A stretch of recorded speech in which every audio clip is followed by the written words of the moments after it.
បងសុំដើរចេញព្រោះបងខ្លាចអូនឈឺចាប់មនុស្សដែលអូនស្រឡាញ់បែរជាមិនអាចស្មោះបានរាល់ពាក្យសន្យាបងធ្លាប់និយាយកន្លងមកនោះរាល់ពាក្យសន្យាបងធ្លាប់និយាយកន្លងមកនោះថ្ងៃនេះវាបែកបាក់អង្ហើយក្នុងដៃបងមិនគិតសោះថាចិត្តខ្លួនឯងប្រែបានពីមនុស្សដែលស្រឡាញ់អូនបែរជាទៅស្និទ្ធអ្នកថ្មីដំបូងគ្រាន់តែស្គាល់គេតែចុងក្រោយបេះដូងបងធ្វើឲ្យអូនយំមែនតែត្រឹមសុំទោសមួយម៉ាត់មិនអាចលុបការឈឺចាប់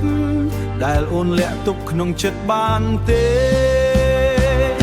បងខកចំពោះអូនបងបាន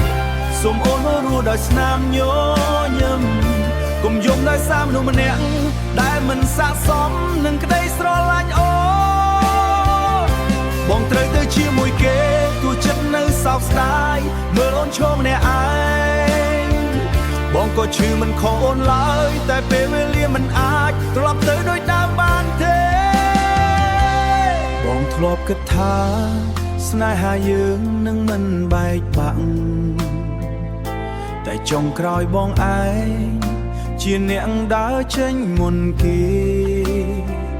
អូនអាចស្អប់បងក៏បានព្រោះបងមិនមានអ្វីឲ្យអភ័យក្រៅពីទឹកភ្នែកក្រៅពីទឹកភ្នែកនិងពាក្យថាសុំទោសបងខកចំពោះអូនមែនតែបងធ្វើឲ្យអូនដោយស្នេហ៍តែមិនអាចលុបការឈឺចាប់ដែលអូនលាក់ទុកក្នុងចិត្តបានទេសុំយំដោយសារមនុស្សម្នាក់ដែលមិនស័ក្តិសមនឹងក្តីស្រឡាញ់អូនចុងក្រោយនៅសល់តែអនុស្សាវរីយ៍ឈឺចាប់នឹងមនុស្សពីរនាក់ដែលមិនអាចត្រឡប់ទៅដូចមុនបានទៀត